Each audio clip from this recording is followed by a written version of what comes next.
A Segunda Guerra Mundial é frequentemente narrada através de frentes de batalha, generais, mapas e decisões governamentais.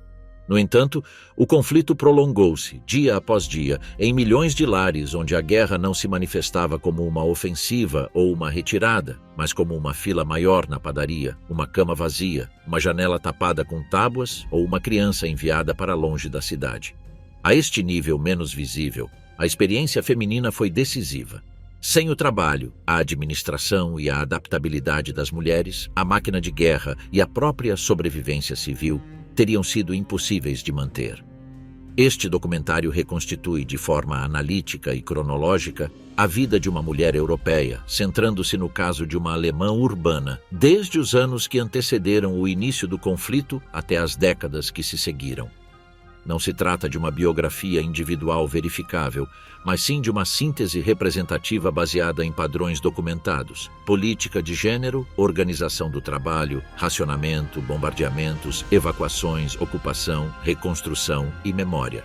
A protagonista anônima personifica traços e experiências que, com variações regionais e sociais, foram comuns a milhões de mulheres. No final da década de 1930, a vida de uma jovem numa grande cidade alemã era definida por uma combinação de tradição, controlo do Estado e ideologia. Crescera numa sociedade marcada pela derrota na Primeira Guerra Mundial, pela hiperinflação dos anos 20 e pela instabilidade política da República de Weimar. A sua infância e adolescência foram perpassadas pela ideia de que o país tinha sido humilhado e precisava de recuperar o seu lugar no mundo.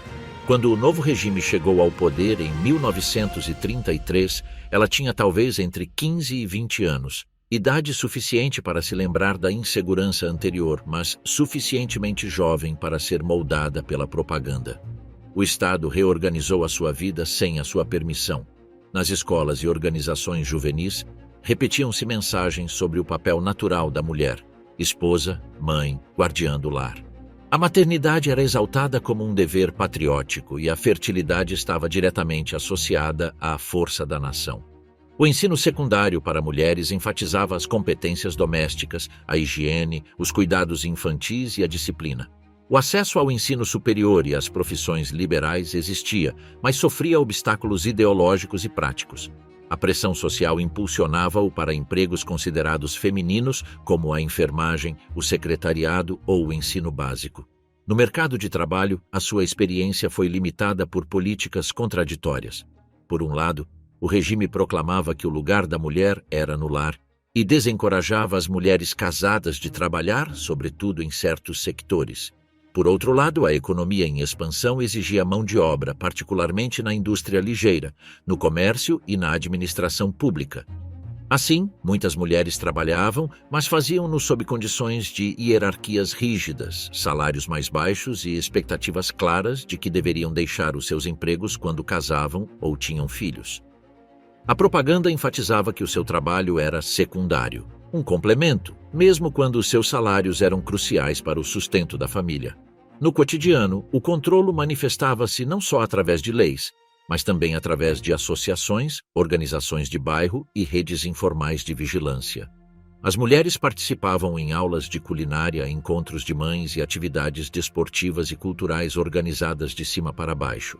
Existia um vasto leque de oportunidades sociais, mas sempre enquadradas por diretrizes ideológicas. Foram promovidos modelos comportamentais muito específicos. Esperava-se que as mulheres fossem trabalhadoras, modestas, disciplinadas, fisicamente saudáveis e moralmente irrepreensíveis. O ideal era a mãe de vários filhos, dedicada, obediente e orgulhosa por contribuir com a sua família para o destino da nação. As decisões íntimas, como o casamento e a maternidade, eram também influenciadas pelo Estado.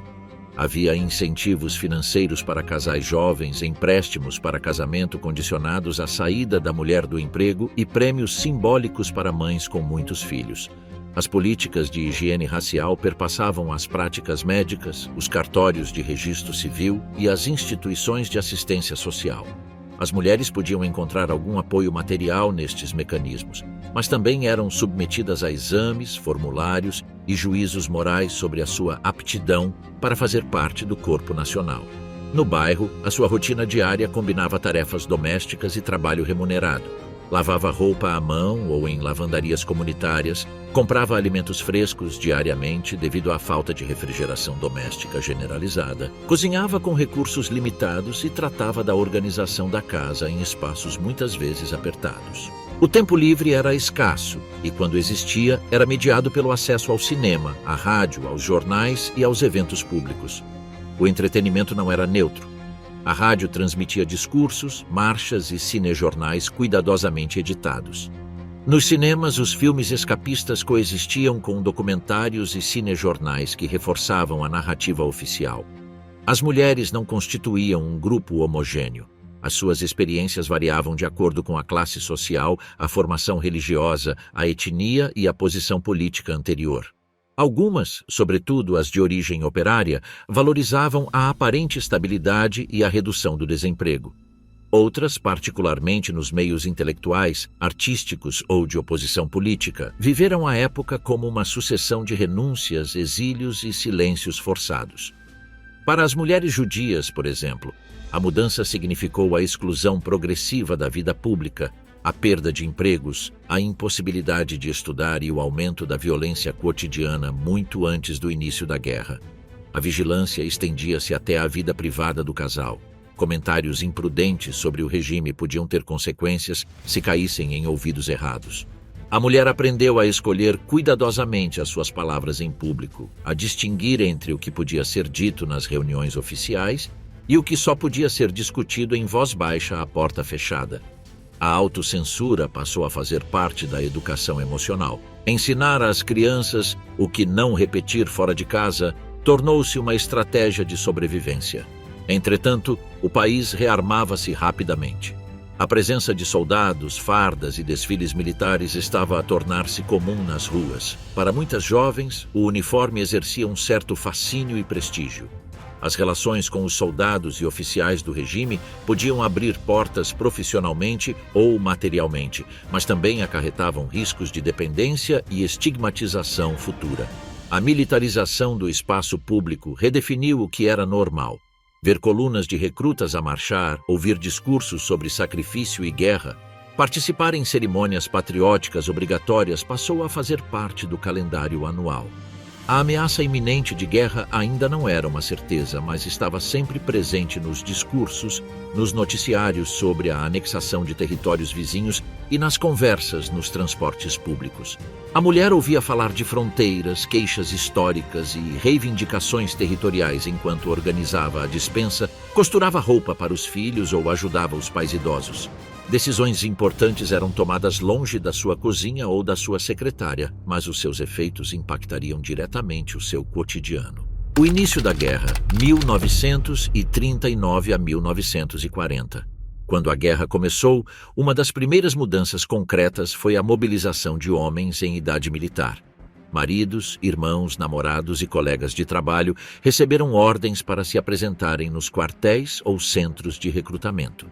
Para muitas mulheres, a linha da frente esteve presente sob a forma de despedidas nas estações de comboio, novos uniformes a substituir as roupas do dia a dia e fotografias guardadas com carinho em casa.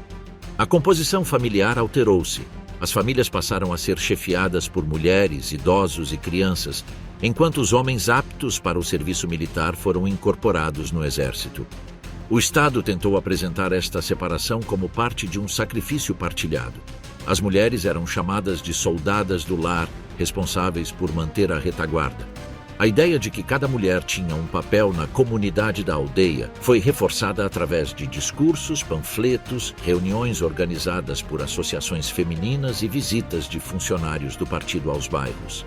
Havia instruções sobre como se comportar.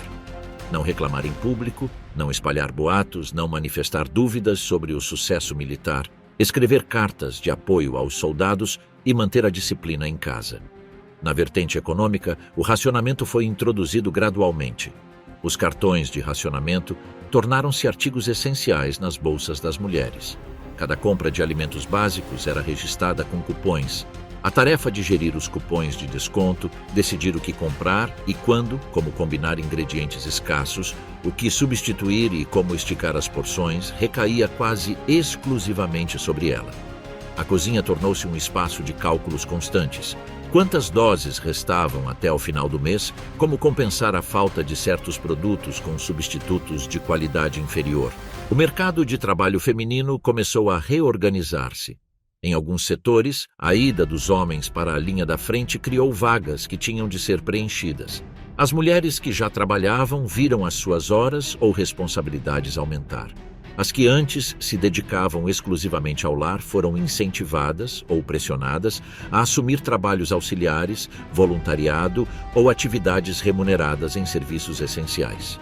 As fábricas ligadas ao esforço de guerra ainda não dependiam muito do trabalho feminino, mas esta tendência começava a surgir. Nos escritórios, correios, lojas e hospitais, a força de trabalho feminina cresceu consideravelmente. No cotidiano, o meio urbano começou a apresentar sinais de militarização e de preparação defensiva. Foram instalados abrigos antiaéreos em caves, túneis e estruturas subterrâneas. Simulados de alarme foram organizados e foram emitidas instruções sobre os apagões noturnos e o uso de cortinas de blackout para impedir a entrada de luz. A mulher teve de incorporar novas rotinas, verificar se as janelas estavam tapadas, saber onde ficava o abrigo mais próximo, preparar uma pequena bolsa com documentos, comida e roupa quente caso as sirenes soassem. Durante 1939 e grande parte de 1940, as linhas da frente ainda estavam distantes para muitos habitantes das principais cidades alemãs. Os bombardeamentos eram pouco frequentes e, em algumas zonas, inexistentes. No entanto, a possibilidade de ataques aéreos era um tema constante de conversa, parte dos planos de defesa civil e até da educação pré-escolar. Os exercícios ensinavam como descer para o abrigo de forma ordenada, como apagar as luzes e como não entrar em pânico. A mulher assumia o papel de responsável pela segurança da família nestas circunstâncias hipotéticas, enquanto o marido estivesse ausente. As cartas tornaram-se o principal elo de ligação com a frente de batalha. Escrever e receber correspondência tornou-se um ritual central da vida doméstica. As mulheres escreviam notícias sobre os seus filhos, a situação no bairro e a saúde dos seus pais, tendo o cuidado de não incluir comentários que pudessem ser interpretados como derrotistas ou críticos.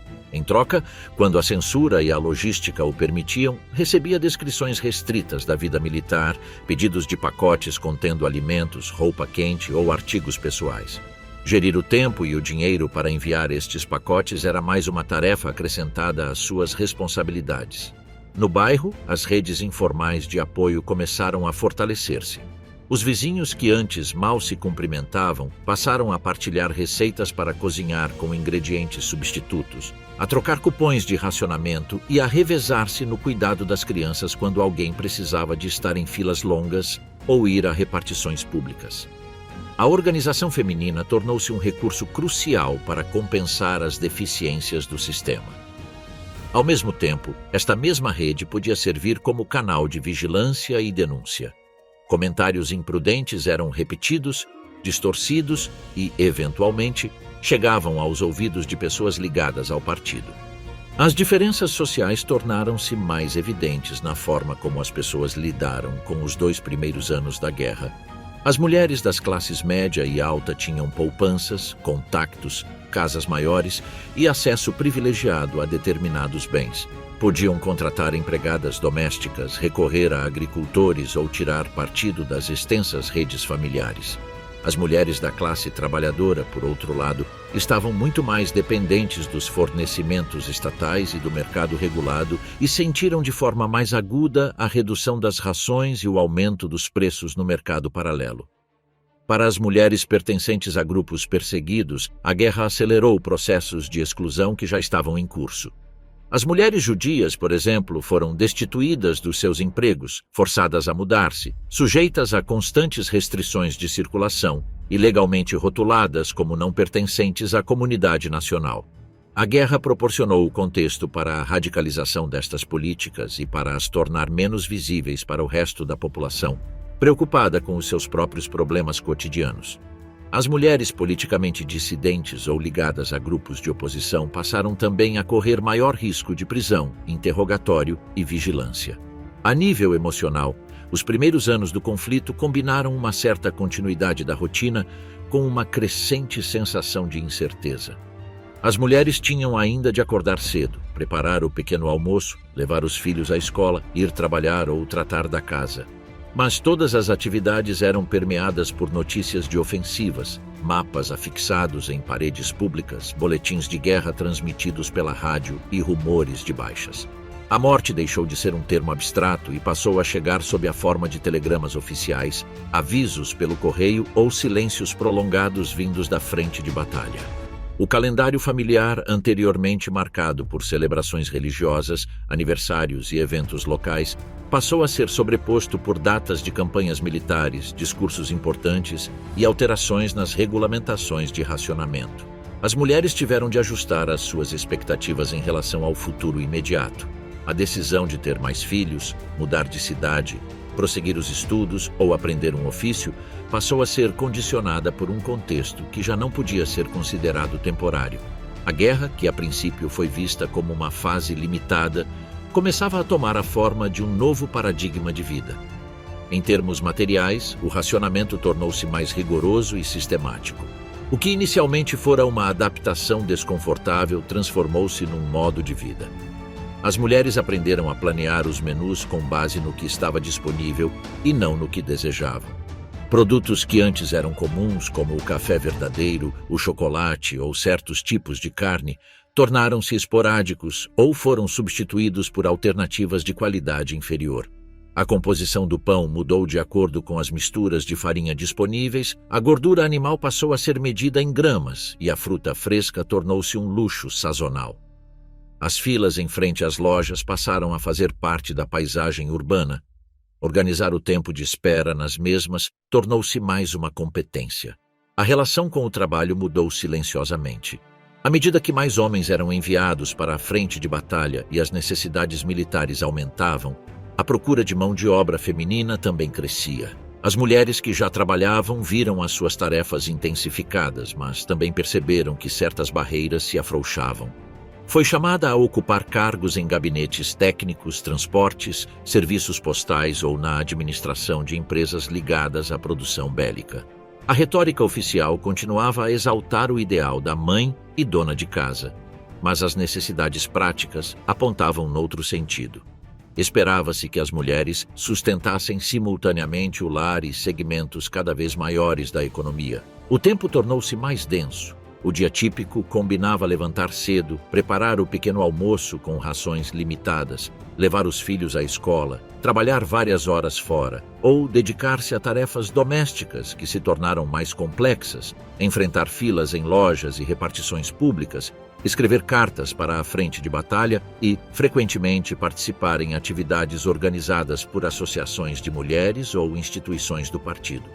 O tempo livre, já escasso, era preenchido com atividades controladas. Ir ao cinema, ouvir rádio, participar em reuniões de bairro onde se repetiam slogans e se divulgavam instruções de conduta.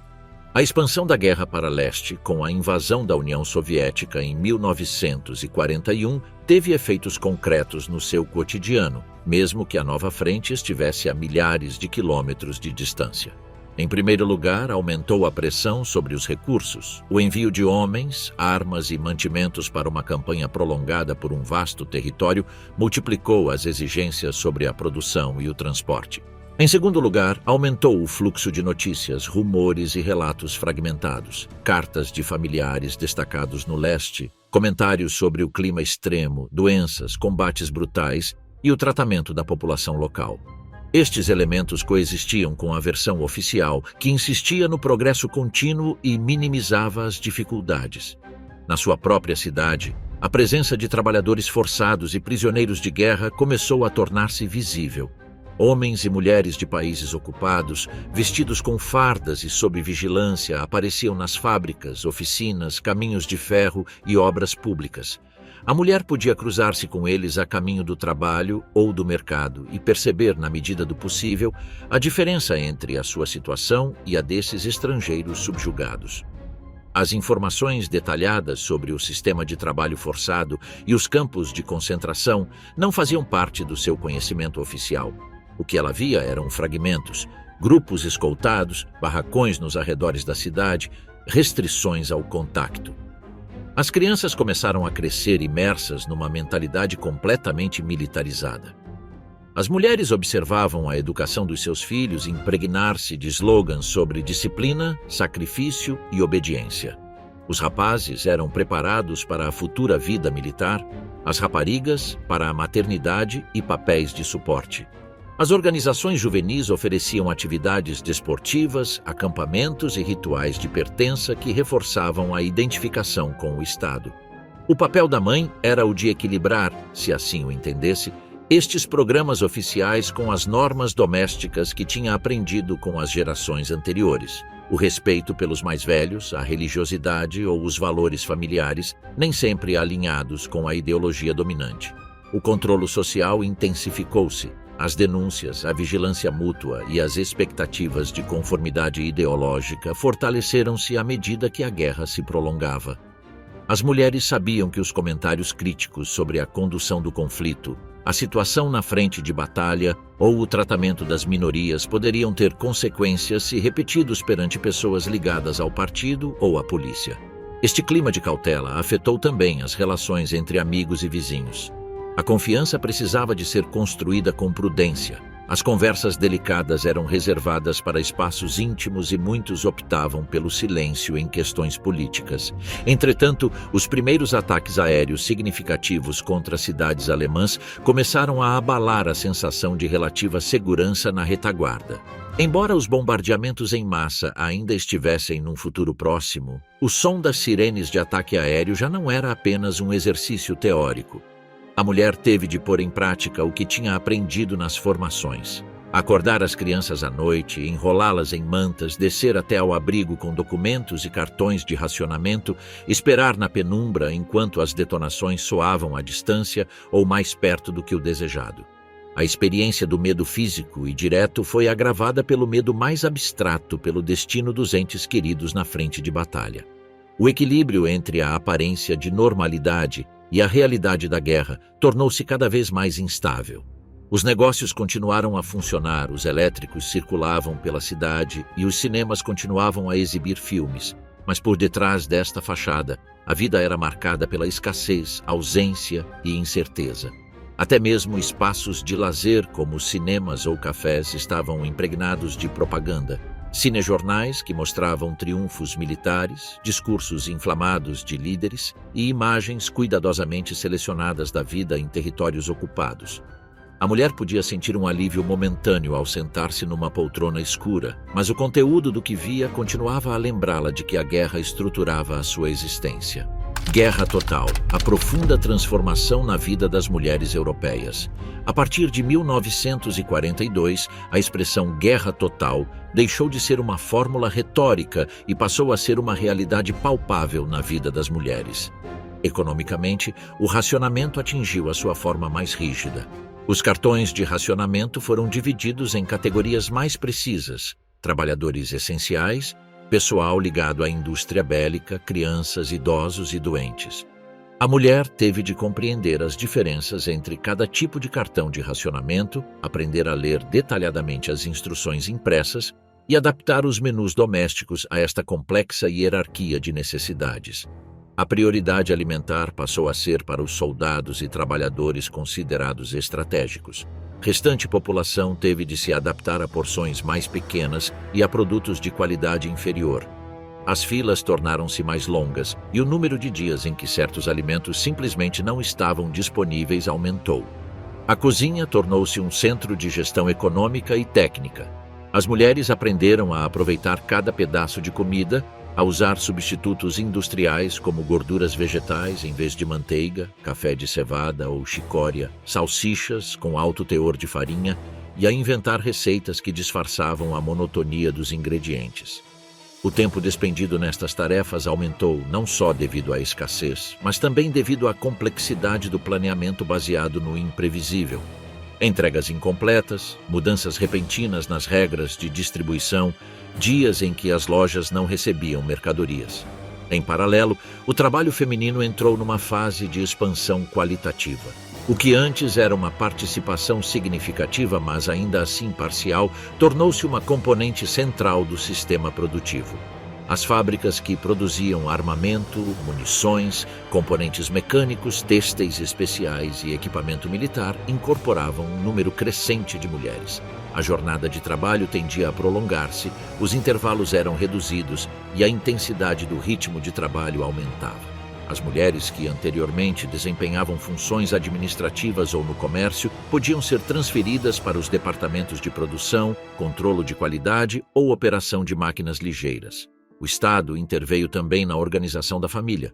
Os programas de evacuação de crianças, inicialmente concebidos como medidas preventivas, foram reativados e alargados em antecipação de ataques aéreos mais intensos. Muitas mulheres tiveram de decidir se enviavam os seus filhos para zonas rurais ou para outros países aliados, aceitando a separação prolongada como forma de proteção. As que escolheram esta opção enfrentaram um duplo fardo: a angústia da distância e a necessidade de reorganizar a vida cotidiana sem a presença física dos filhos, mas com a preocupação constante de que o seu bem-estar estivesse nas mãos de outros. Nas cidades, a vida comunitária adaptou-se a esta nova fase. As cozinhas comunitárias e as cozinhas de campo em bairros particularmente afetados pela escassez começaram a funcionar com mais regularidade. As mulheres participaram tanto como utilizadoras como voluntárias, cozinhando para grandes grupos, limpando as instalações e distribuindo as refeições. As associações femininas, que antes tinham um perfil mais propagandístico, tornaram-se centros logísticos. Organizavam recolhas de roupa quente para a frente de batalha, reciclagem de metais e borracha e campanhas de doação de sangue. Neste contexto, o mercado negro expandiu-se como resposta à insuficiência das rações oficiais. A mulher enfrentava dilemas práticos e morais. Por um lado, o recurso ao mercado ilegal oferecia a possibilidade de obter alimentos, medicamentos ou vestuário adicional que era difícil de adquirir através dos canais regulares. Por outro lado, envolvia riscos legais e políticos. O comércio clandestino era ilegal e as autoridades podiam interpretar a sua participação como sabotagem econômica. Muitos optaram por estratégias intermédias, como trocas informais entre vizinhos ou contactos discretos com agricultores nos arredores da cidade. As diferenças entre as zonas rurais e urbanas intensificaram-se. As mulheres das zonas rurais tinham geralmente um acesso mais direto aos alimentos, embora estivessem sujeitas a cotas obrigatórias de entrega ao Estado e à presença de trabalho forçado nas explorações agrícolas. As mulheres urbanas, por outro lado, dependiam quase inteiramente da rede de distribuição centralizada. Algumas estabeleciam laços com parentes ou conhecidos no campo para obter produtos em troca de bens urbanos escassos, como sabão, roupa ou pequenas ferramentas. Sob as bombas, a vida das mulheres da metrópole sob os bombardeamentos. A partir de 1943, a experiência da mulher urbana com a guerra deixou de ser mediada principalmente por notícias da frente de batalha ou por ajustes no racionamento e começou a materializar-se nos céus sobre a sua própria cidade. Os ataques aéreos tornaram-se mais frequentes, organizados e destrutivos. O que antes eram esporádicas sirenes de ataque aéreo e explosões distantes, transformou-se numa rotina de sirenes noturnas, descidas para abrigos e regressos a ruas cobertas de escombros. A retaguarda já não era um espaço relativamente estável. O ciclo de um ataque começava quase sempre com as sirenes. À noite, a mulher tinha de se levantar imediatamente, acordar as crianças, ajudá-las a vestir as roupas que tinha deixado separadas, enrolá-las em mantas e reunir os artigos essenciais que ficavam prontos numa bolsa. Documentos, cadernetas de racionamento, algum dinheiro, fotografias da família, talvez um pequeno kit de primeiros socorros. O apagão era obrigatório: apagar as luzes, fechar as cortinas, verificar se nenhuma fresta deixava escapar a luz para a rua. O percurso até ao abrigo era feito a pé, com o tempo medido pelo som das sirenes e pelo perigo percebido. Em muitos bairros, os abrigos estavam localizados em caves reforçadas, estações de metro ou túneis adaptados. A mulher precisava de conhecer o caminho de cor, antecipar possíveis obstáculos e, caso fosse responsável por idosos ou doentes, calcular como transportá-los. A organização interna do abrigo seguia regras definidas: zonas para sentar, para adormecer as crianças e espaços reservados para material de primeiros socorros. Durante o bombardeamento, a vida concentrava-se naquele espaço subterrâneo. O barulho das explosões, o tremor do chão, o pó a cair do teto e o cheiro a fumo faziam parte da experiência. A mulher lidava com o medo dos filhos, tentando mantê-los quietos e partilhando água ou comida com outras famílias caso a espera se prolongasse. Ouvia também comentários fragmentados. Alguém pensava reconhecer o bairro afetado pelo som das explosões. Outro afirmava ter visto focos de incêndio antes de descer para o abrigo. A participação das mulheres nas tarefas de defesa civil intensificou-se. Muitas estavam integradas em brigadas de ajuda que auxiliavam na distribuição de água aos bombeiros, prestavam os primeiros socorros aos feridos ligeiros e forneciam bebidas quentes e alimentos simples em postos improvisados. Outros juntaram-se às equipas que removiam escombros ligeiros para facilitar a passagem de veículos de emergência ou para abrir acesso a edifícios que ruíram onde as pessoas poderiam estar presas. Não se tratava ainda da reconstrução sistemática do pós-guerra, mas sim de ações imediatas para restabelecer um nível mínimo de funcionalidade urbana. A destruição das casas obrigou a uma reorganização dos arranjos de vida. As mulheres que perderam as suas casas tiveram de ficar temporariamente com familiares, amigos ou em abrigos coletivos montados pelas autoridades. Isto significava partilhar espaços apertados com outras famílias, com pouca privacidade e higiene deficiente. Gerir alimentos, roupas e pertences pessoais tornou-se mais complexo. Conflitos sobre o uso de cozinhas, casas de banho ou camas improvisadas aumentaram a tensão geral. Esta convivência forçada alterou as relações sociais da vizinhança e gerou novas redes de apoio, mas também atritos. A educação das crianças foi gravemente prejudicada.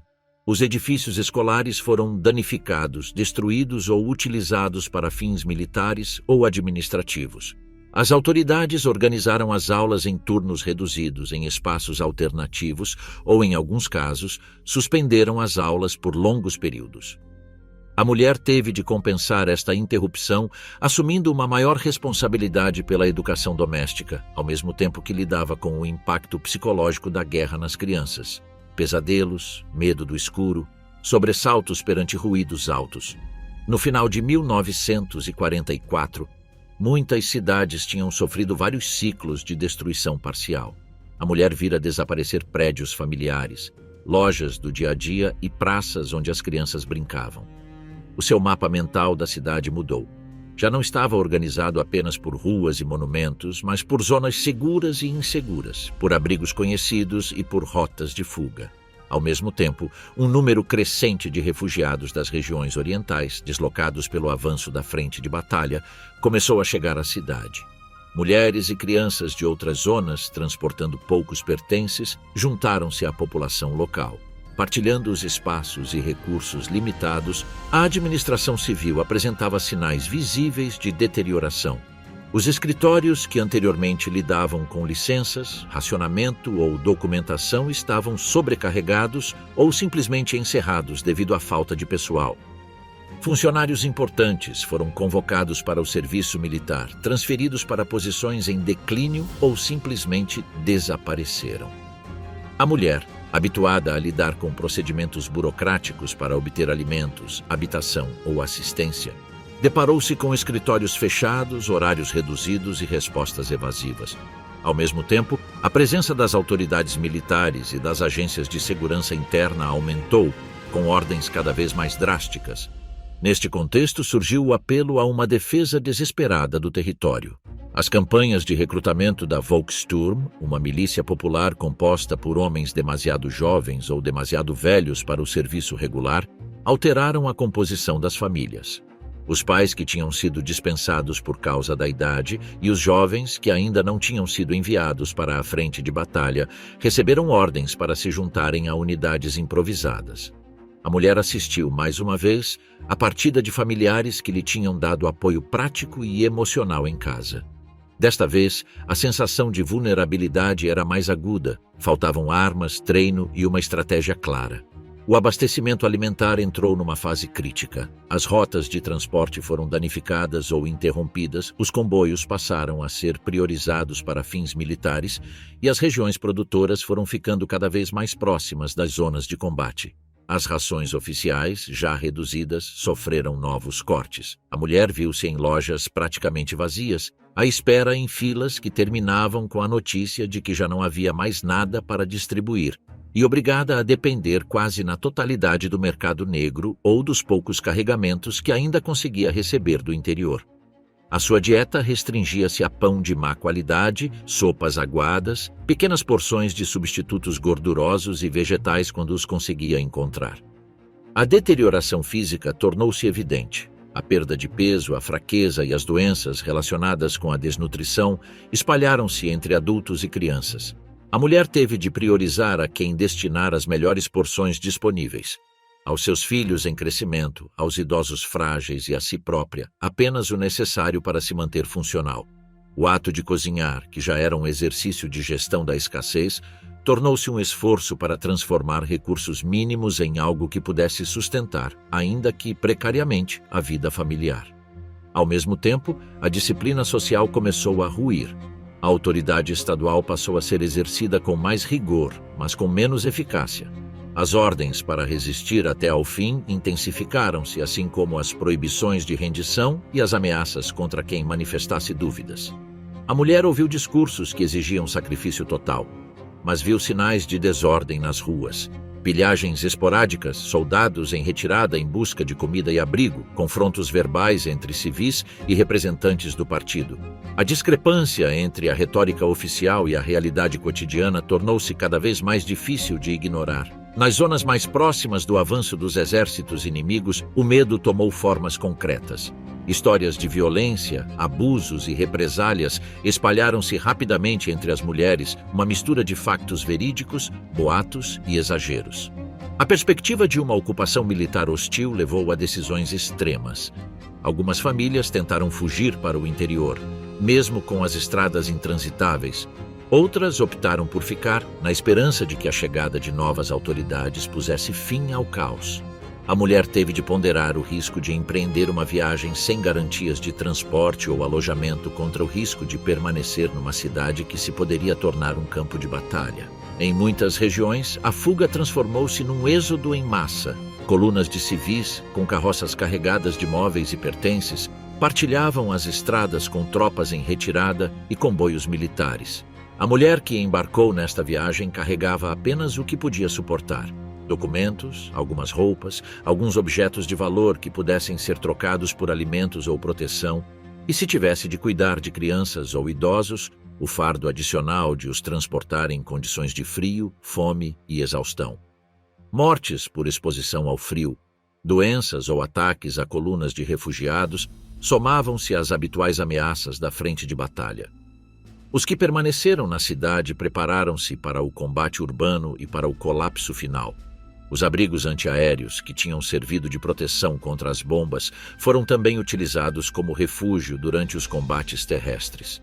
A mulher aprendeu a reconhecer pelo som a diferença entre bombardeamentos aéreos e artilharia de campanha, entre explosões próximas e tiros distantes. A linha da frente podia atravessar bairros inteiros, deixando edifícios parcialmente ocupados por diferentes forças em questão de horas.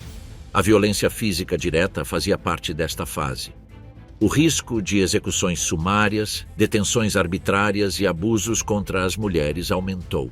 A mulher organizava a sua vida em torno da minimização da exposição ao perigo. Evitava certas ruas, não saía em determinadas horas e escondia-se em caves ou divisões sem janelas durante os momentos mais críticos. Proteger as crianças e os idosos exigia decisões rápidas, quando sair de um edifício que se podia tornar um alvo militar, quando permanecer no local para evitar ser atingida por fogo cruzado na rua. A nível psicológico, o colapso de 1944 a 1945 significou o esgotamento de muitas das estratégias de coping desenvolvidas nos anos anteriores.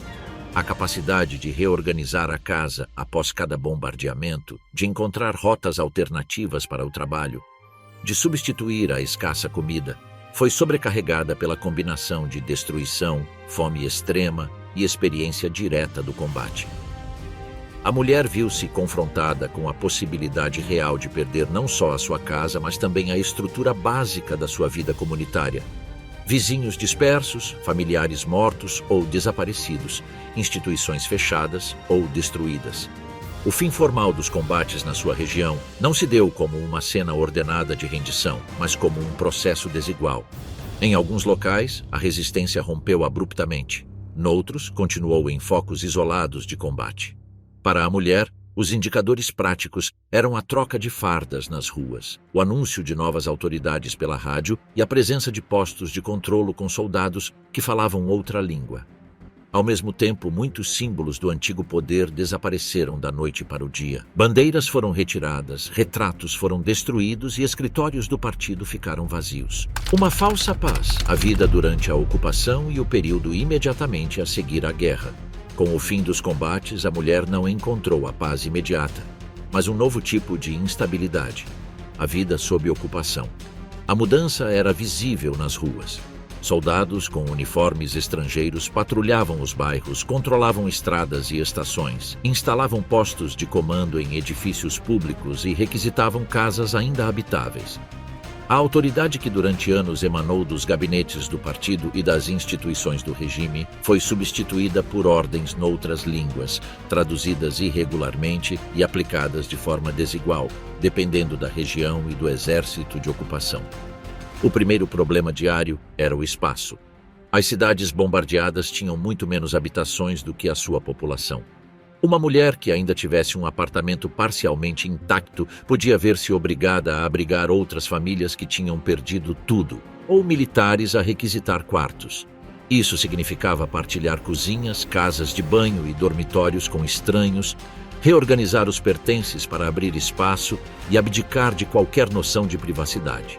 Em muitos casos, as autoridades de ocupação resolveram conflitos específicos, mas a atribuição de espaços era vivida diariamente como uma sucessão de acomodações forçadas. O abastecimento de alimentos continuava a ser crucial. Os combates destruíram as infraestruturas de transporte, armazenamento e distribuição. Muitas zonas rurais estavam isoladas ou sujeitas a requisições militares. As mulheres dependiam agora das administrações de ocupação, que tentavam organizar rações mínimas para a população, ao mesmo tempo que alimentavam as tropas. Os cartões de racionamento mantiveram-se em vigor, mas o conteúdo real das rações estava muito aquém das necessidades calóricas básicas. A magreza extrema, as doenças ligadas à deficiência de proteínas e vitaminas e a fraqueza generalizada tornaram-se comuns. Trocar bens valiosos por alimentos tornou-se prática comum. As mulheres eram obrigadas a vender bens materiais acumulados ao longo de anos ou gerações para obter batatas, farinha, gordura ou leite para os seus filhos. A presença de soldados com acesso a rações militares introduziu novas dinâmicas. Os cigarros, o chocolate, os enlatados e outros produtos circulavam como moeda nas transações informais. Neste contexto, as relações pessoais entre as mulheres locais e os soldados ocupantes estavam inseridas numa complexa estrutura onde se entrelaçavam o afeto, a sobrevivência e os desequilíbrios de poder. A violência não desapareceu com a entrega. Em algumas áreas, especialmente onde os combates foram mais intensos, registaram-se abusos diretos contra a população civil, com as mulheres expostas a riscos específicos. O medo de agressões sexuais e de pilhagens ditava o cotidiano.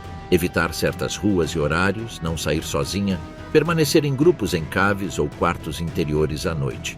Com o passar do tempo, as autoridades de ocupação e as próprias tropas adoptaram medidas de controlo mais rigorosas, mas o impacto inicial deixou cicatrizes profundas na percepção de segurança. A questão da segurança ficou intrinsecamente ligada à da responsabilização política. Os processos de desnazificação foram implementados de forma mais ou menos estruturada, dependendo da região. Centenas de milhares de pessoas tiveram de preencher questionários, comparecer perante comissões, entregar documentos e responder a perguntas sobre a sua filiação partidária e o seu papel durante o regime. Mesmo que uma mulher não tivesse ocupado cargos oficiais, poderia ser implicada através da sua filiação em organizações afiliadas, do emprego em instituições estatais ou por ser esposa de um funcionário público. O estatuto político passou a influenciar o acesso ao emprego, a possibilidade de ocupar cargos administrativos e até a continuidade de contratos em escolas ou hospitais.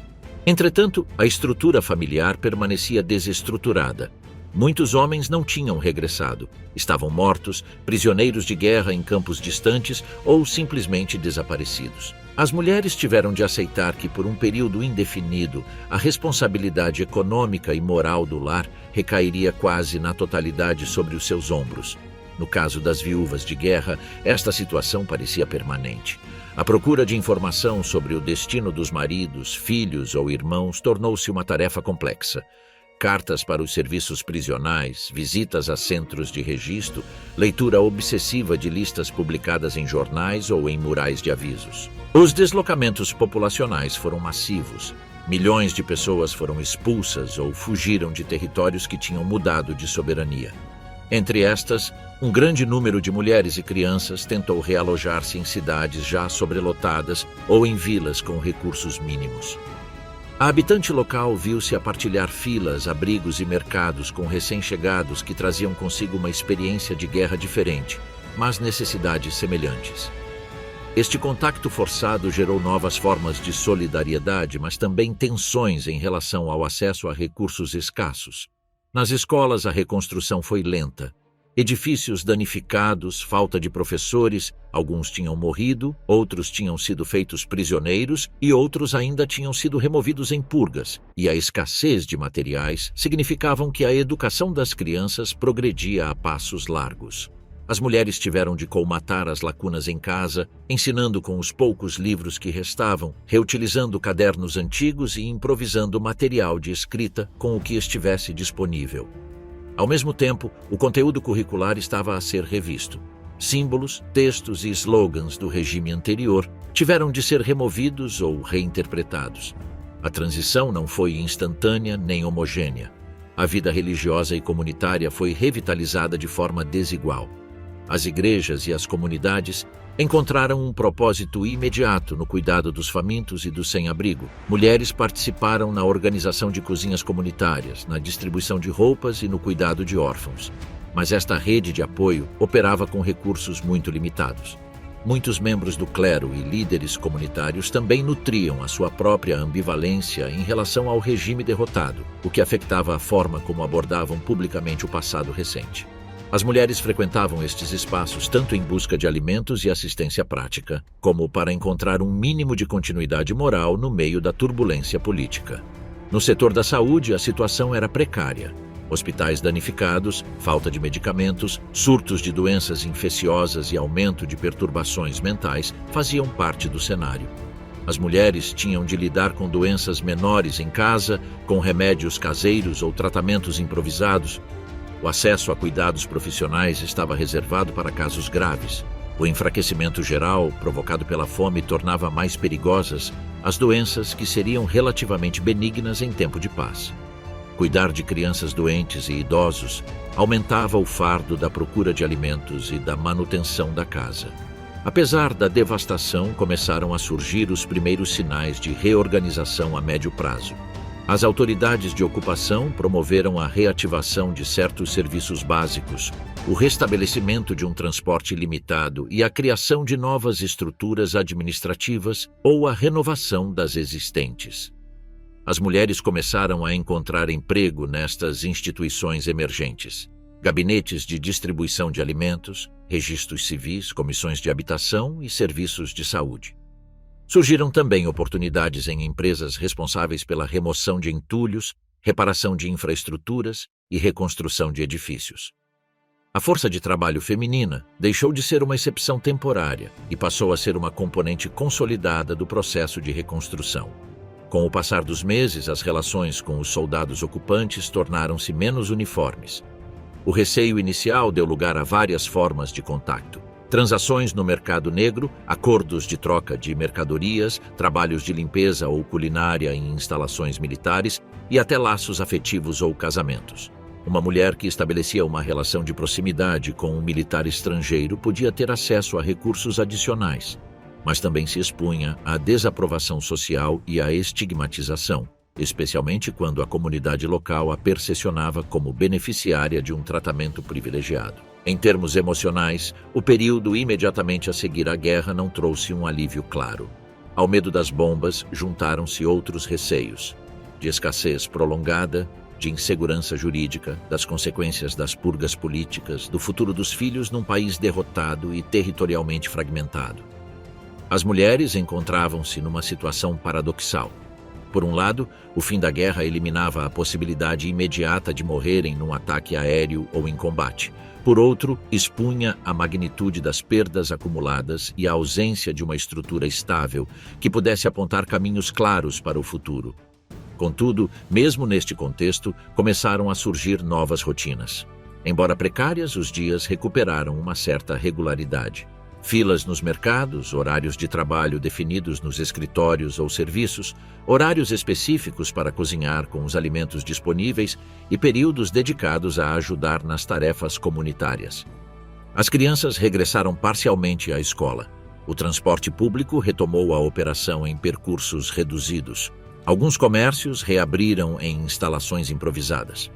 A mulher teve de aprender a gerir uma vida que já não era regida por sirenes de alarme, mas sim pela necessidade de reconstruir quase tudo de raiz.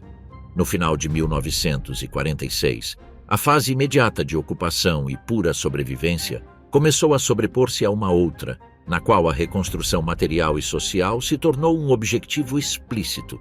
As mulheres entraram num período em que as suas tarefas já não se limitavam à sobrevivência diária, mas também incluíam a participação ativa na limpeza de ruínas, na reabertura de instituições e na criação de novas redes de troca e de apoio.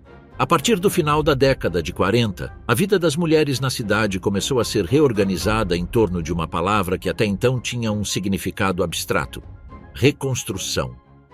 As primeiras coisas a serem reconstruídas não foram discursos ou instituições, mas o essencial: habitação, serviços básicos, redes de transportes e um abastecimento regular de alimentos. A cidade era ainda marcada por edifícios demolidos, terrenos baldios, fachadas suportadas por escoras e ruas transformadas em passagens entre montes de entulho. A mulher percorria diariamente aquela paisagem, já não apenas como vítima da destruição, mas também como parte ativa do processo de limpeza e recuperação. A remoção dos escombros empregou um número significativo de mulheres. Equipas organizadas, muitas vezes compostas quase na totalidade por elas, removiam tijolos, separavam materiais reutilizáveis e limpavam ruas e praças. Para as mulheres, isto significava um trabalho físico intenso, por vezes mais árduo do que aquele que faziam durante a guerra nas fábricas ou nos escritórios. Com pás, picaretas e carrinhos de mão, removiam os escombros, separavam os elementos reutilizáveis e empilhavam o lixo para deposição. Este trabalho não só gerava rendimentos, como também fazia parte de uma política deliberada para restaurar a funcionalidade dos espaços urbanos. Entretanto, o sistema habitacional teve de se adaptar à nova realidade. As mulheres que perderam as suas casas ou que viviam em edifícios danificados viram-se confrontadas com programas de realocação de apartamentos, distribuição de quartos e construção de habitações temporárias. Barracões de madeira, casas pré-fabricadas e adaptações de edifícios públicos desativados tornaram-se residências temporárias. A privacidade continuava limitada, mas ao contrário da fase imediatamente a seguir à guerra, havia agora um horizonte de melhorias. Projetos de construção em diferentes bairros, embora ainda distantes no tempo, indicavam nos planos municipais a promessa de habitações mais estáveis. O abastecimento alimentar melhorou lentamente. A reorganização da produção agrícola, a reativação dos transportes e, em certas zonas, a chegada de ajuda internacional contribuíram para aumentar as rações e diversificar os produtos disponíveis. As mulheres continuaram a usar os cartões de racionamento e a enfrentar filas, mas pouco a pouco, produtos que durante anos foram raros reapareceram nos mercados: fruta, carne, gorduras de melhor qualidade e açúcar. A transição não foi uniforme nem linear. Houve contratempos, épocas de más colheitas e problemas logísticos. No entanto, a sensação de passar da beira da fome para uma dificuldade suportável fez uma diferença concreta no seu dia a dia. O mercado negro, que fora essencial para a sobrevivência imediata, começou a perder a sua relativa centralidade. Ainda existia, sobretudo para bens escassos ou de luxo, mas as mulheres já não dependiam inteiramente dele para manter o abastecimento alimentar básico das suas famílias. A moeda, enfraquecida por anos de inflação e desordem, foi sujeita a reformas com o objetivo de restaurar a sua função como meio de troca fiável. Estas medidas, embora tenham gerado períodos de incerteza, procuravam reconstruir uma economia onde o trabalho remunerado permitisse, pelo menos em teoria, que as pessoas satisfizessem as suas necessidades através do mercado formal. No local de trabalho, as mulheres viram-se numa situação ambígua. Por um lado, a reconstrução exigia mão de obra, e a experiência por elas acumulada em fábricas, escritórios, serviços e remoção de entulhos tornava-as um recurso indispensável. Por outro lado, ressurgiram discursos sugerindo que os homens deveriam retomar o seu papel de principais provedores e que as mulheres deveriam regressar, na medida do possível, aos papéis domésticos tradicionais. A realidade prevaleceu sobre os programas ideais. Viúvas de guerra, esposas de prisioneiros que ainda não tinham regressado. Mulheres sem uma rede familiar suficiente não podiam deixar o trabalho remunerado sem cair na miséria. Assim, uma parte significativa das mulheres manteve-se no mercado de trabalho, conciliando o emprego com as tarefas domésticas. Algumas trabalharam em setores diretamente ligados à reconstrução: gabinetes de habitação, empresas de construção, serviços de transportes urbanos e administração de racionamentos. Outras ingressaram nos serviços sociais, escolas reabertas e hospitais em processo de reorganização. As mulheres assumiram funções administrativas, técnicas e de cuidados diretos, não como uma extensão excepcional da guerra, mas como uma realidade estrutural do período pós-guerra. A educação das crianças tornou-se uma preocupação central. As crianças que passaram anos a entrar e a sair de escolas danificadas com as aulas suspensas devido a bombardeamentos ou a viver em áreas evacuadas precisavam de continuidade. As escolas foram reabertas, os edifícios foram reparados e foram instaladas salas de aula temporárias. Havia falta de professores, de materiais e de manuais escolares. Ainda assim, o objetivo era restabelecer rotinas de aprendizagem estáveis. A mulher colaborou nesta tarefa não só enviando os seus filhos para a escola, mas também supervisionando os seus estudos em casa, reconstruindo os hábitos de leitura e escrita, reutilizando livros antigos e ensinando com o que tinha sobrevivido à destruição. O conteúdo educacional estava a ser revisto. As referências ao regime derrotado tiveram de ser removidas ou reinterpretadas. As aulas de história e civismo foram reescritas para incorporar novas premissas políticas e morais. As mulheres aperceberam-se destas mudanças através dos cadernos dos filhos, das reuniões com os professores e das correções subtis na linguagem cotidiana. Palavras antes comuns desapareceram e símbolos omnipresentes foram apagados de paredes e edifícios. Este processo não foi homogêneo nem isento de tensões, mas marcou uma mudança na vivência infantil, de uma cultura militarizada oficial para referenciais diferentes, embora ainda instáveis. Na esfera política, os últimos anos da década testemunharam o surgimento e a consolidação de novas estruturas estatais, com diferenças significativas consoante a área de atuação. Para a mulher comum, o que mais importava eram as consequências práticas. Que a administração governava a sua cidade, que leis regulavam o trabalho, a propriedade, a educação e o bem-estar social.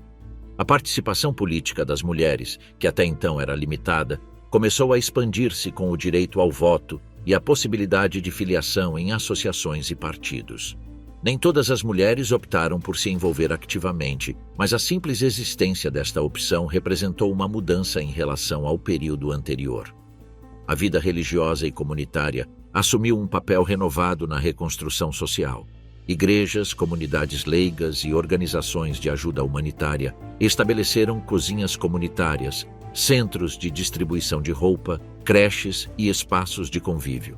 As mulheres participaram tanto como utilizadoras como organizadoras, preparando refeições para grandes grupos, separando roupas doadas e cuidando das crianças enquanto as suas mães trabalhavam. Estas instituições também forneciam uma estrutura moral num ambiente onde as categorias de culpa, responsabilidade e vítima estavam interligadas de formas complexas. Dentro de casa, reconstruir significava redefinir a vida familiar com os membros sobreviventes. A mulher tinha de integrar no seu cotidiano a ausência permanente daqueles que não regressariam, a presença daqueles que regressavam da prisão ou das linhas da frente com cicatrizes físicas ou psicológicas, e a convivência de gerações marcadas de diferentes formas pela guerra. Pais idosos, maridos debilitados, filhos que não se lembravam de um tempo sem bombardeamentos, cada um trazia consigo uma experiência única. Gerir estas diferenças, num espaço físico limitado e com recursos materiais escassos, exigiu adaptações constantes. A dimensão de gênero continuou a permear todas estas camadas. Embora a centralidade do trabalho feminino fosse inegável na prática, as expectativas normativas de feminilidade continuavam a enfatizar o cuidado, a modéstia e a dedicação ao lar. Esperava-se que as mulheres fossem eficientes nos seus empregos, assertivas na negociação de rações e auxílio, capazes de suportar longos dias de trabalho físico na limpeza de ruínas e, ao mesmo tempo, cumprir os papéis domésticos tradicionais. A sobrecarga, longe de diminuir com o fim da guerra, foi reconfigurada em torno das exigências da reconstrução. Apesar das dificuldades, os espaços de lazer regulamentados foram sendo gradualmente restabelecidos. Os cinemas reabriram em edifícios adaptados, os teatros ofereceram espetáculos com recursos mínimos e os cafés reabriram em instalações parcialmente reconstruídas. As mulheres podiam de vez em quando tirar tempo para ver um filme ou encontrar-se com amigas à volta de uma mesa comum. Estes momentos eram ainda marcados por restrições econômicas e pela memória recente do conflito, mas criaram ilhas de normalidade numa vida ainda marcada pela escassez e instabilidade. No final da década, o cotidiano tinha mudado em relação aos anos de guerra, mas continuava a ser exigente. A mulher acordava agora numa cidade onde, embora ainda existissem ruínas, as ruas tinham sido reabertas, os serviços restabelecidos e novos edifícios erguidos. Ela ainda geria um orçamento apertado, mas já não vivia sob a constante ameaça de bombardeamentos. Os seus filhos frequentavam escolas com currículos revistos, mas sem as constantes interrupções causadas pelos ataques. As filas ainda existiam, embora com menos drama, e o trabalho ainda árduo desenrolava-se num ambiente onde a palavra futuro começava a recuperar um significado concreto.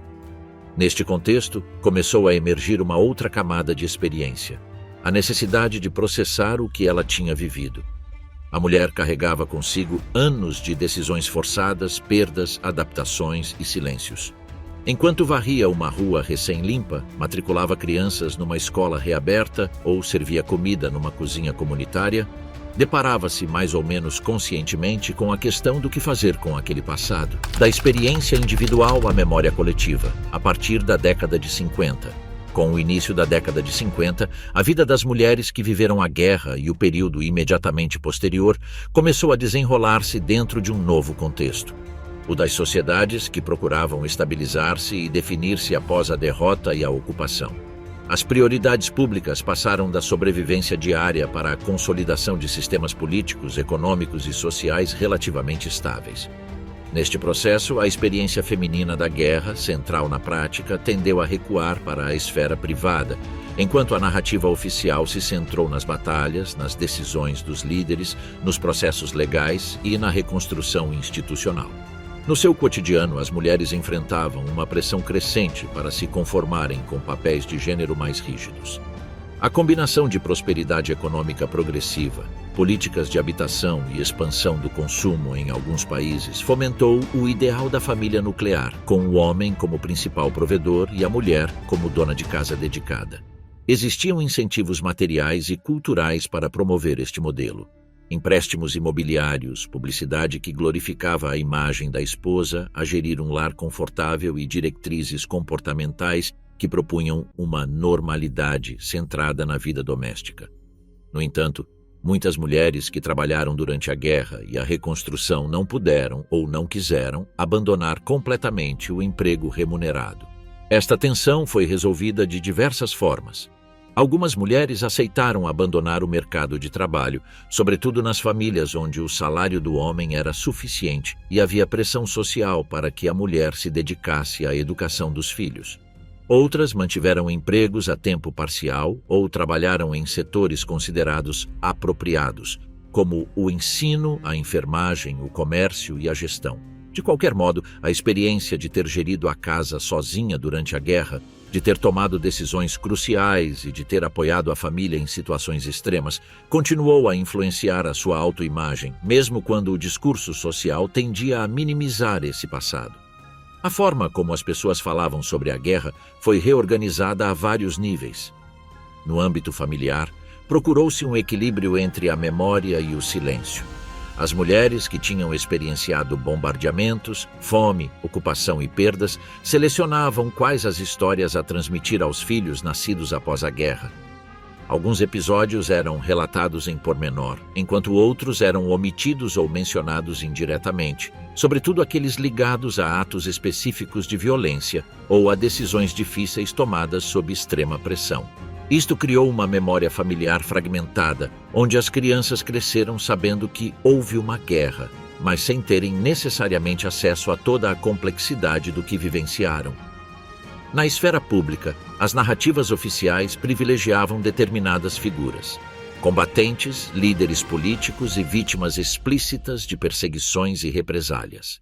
As mulheres apareciam frequentemente como mães de, esposas de ou viúvas de, em vez de sujeitos autônomos da experiência histórica. O seu papel como administradoras da sobrevivência diária, como trabalhadoras na economia de guerra e nos esforços de reconstrução, e como gestoras de redes informais de apoio, foi largamente subsumido em categorias genéricas. Cerimônias comemorativas, monumentos e manuais de história reforçaram esta perspectiva, deixando amplas lacunas a serem exploradas. A questão da responsabilidade coletiva e da culpa acrescentou mais uma camada de complexidade. Os julgamentos do pós-guerra concentraram-se nos líderes, nos perpetradores diretos dos crimes e nas estruturas institucionais. As mulheres, tal como a maior parte da população, foram relegadas para a categoria de pessoas comuns que viveram a ditadura e a guerra. O discurso predominante oscilava entre retratar a população como vítima do regime e enfatizar formas vagas de cumplicidade ou passividade. A experiência feminina, marcada por uma combinação de obediência forçada, espaço de manobra limitado e responsabilidades concretas no cotidiano, não se enquadrava facilmente em categorias simplistas de culpa ou inocência. A nível psicológico, muitas mulheres sofreram durante décadas com as sequelas da guerra: insônias, medo de ruídos altos, reações intensas a notícias de conflitos e sentimentos persistentes de perda. Mas os recursos institucionais para lidar com estes efeitos eram escassos. Os discursos médicos e sociais tendiam a considerar estes sintomas como parte da adaptação ao período pós-guerra, e esperava-se que fossem resolvidos na esfera privada. A exigência de repor a normalidade e de não reviver o passado funcionou como um fator de silenciamento. Falar demasiado sobre a guerra poderia ser interpretado como falta de vontade de seguir em frente, ou até mesmo como desconforto para aqueles que não viveram estes anos de forma direta. Com o passar do tempo, a geração de filhos e netos começou a questionar este silêncio. Em determinados momentos, as mulheres foram convidadas, em contextos específicos, a contar a sua versão da história. Entrevistas, projetos de história oral, pesquisas acadêmicas e documentários começaram a registrar, décadas mais tarde, o cotidiano da guerra na perspectiva feminina. Quando estas narrativas se tornaram audíveis na esfera pública, mostraram que a experiência da mulher não tinha sido um mero acrescento à narrativa da guerra, mas uma componente estrutural. Sem o seu trabalho, a sua gestão da escassez e a sua organização de redes de apoio, a sociedade não teria sido capaz de se sustentar no meio do conflito. Contudo, o reconhecimento público não eliminou as tensões.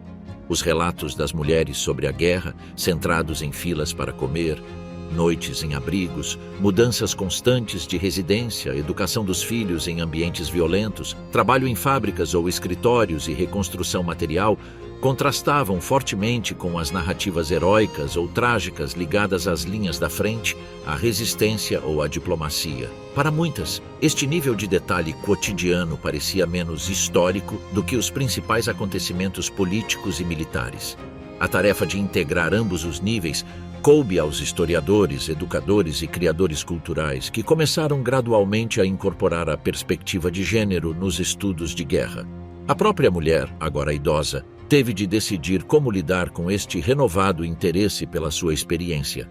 Alguns encontraram na história uma forma de organizar memórias e dar sentido a décadas de esforço e perdas.